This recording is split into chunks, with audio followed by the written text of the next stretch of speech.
सूर्यदेव का चमत्कार। सालों साल पहले एक बुढ़िया सूर्यदेव की भक्ति में पूरी तरह लीन थी। वो हर रविवार को सुबह स्नान कर घर के आंगन को गोबर से अच्छी तरह लिपाई करके सूर्यदेव की पूजा करती थी। फिर सूर्यदेव के लिए व्रत रखकर शाम को उन्हें भोग लगाने के बाद भोजन करती थी। उस बुढ़िया की भक्ति भावना से देव काफ़ी प्रसन्न थे और भगवान की कृपा से उस बुढ़िया को किसी तरह की परेशानी नहीं होती थी। उस बुढ़िया की खुशी और संपन्नता को देखकर उसकी पड़ोसन को जलन होने लगी।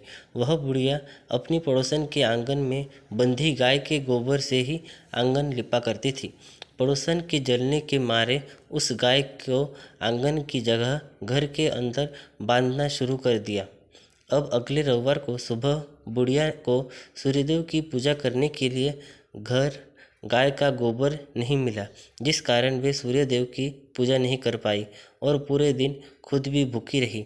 रात में सूर्यदेव उस बुढ़िया को सपने में आए और उससे पूजा न करने और भोग न लगाने का कारण पूछा। जवाब में बुढ़िया ने बताया, घर के आंगन को लीपने के लिए गोबर नहीं था, इसलिए पूजा नहीं कर पाई। पूजा नहीं की तो भोग भी नहीं चढ़ाया।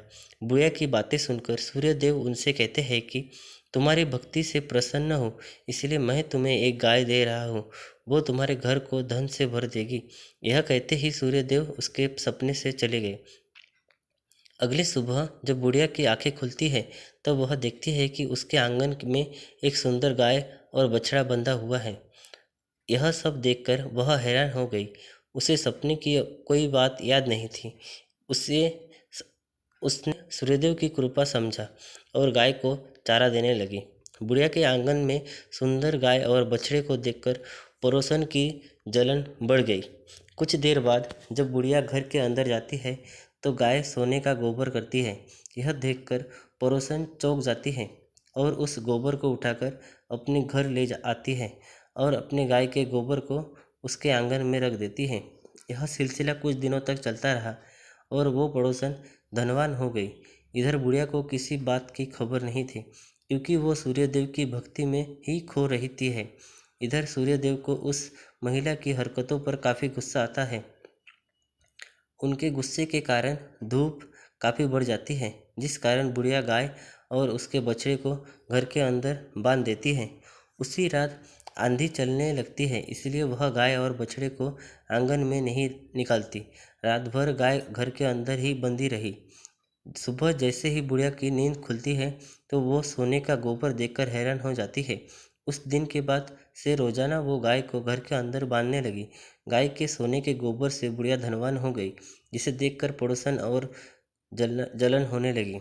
पड़ोसन की जलन के मारे सोने का गोबर देने वाली गाय के बारे में उस नगर के राजा को बता दिया। राजा को जैसे ही सोने का गोबर देने वाली गाय का पता चला तो उन्होंने तुरंत सैनिकों को भेजकर उस महल लाने के लिए कहा। जब सैनिक बुढ़िया के घर पहुंचते हैं तब वह सूर्यदेव को भोग लगाकर खुद भोजन करने के लिए निवाला उठाने ही वाली थी कि तभी सैनिक गाय को और बछड़े को रस्सी खोलकर उन्हें अपने साथ ले जाते हैं।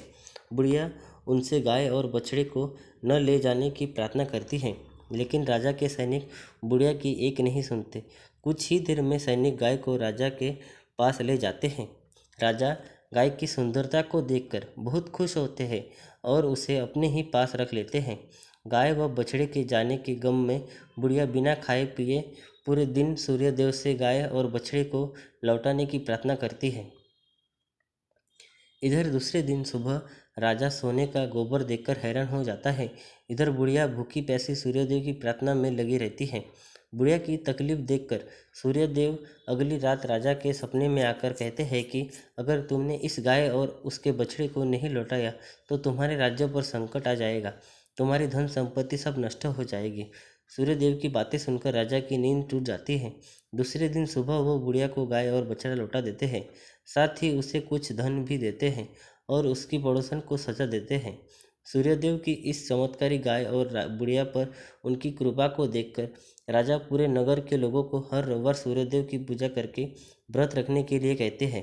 तभी से ही रविवार के व्रत का चलन शुरू हुआ और राजा के पूरे राज्य में खुशियाँ ही खुशियाँ छा गई। धन्यवाद।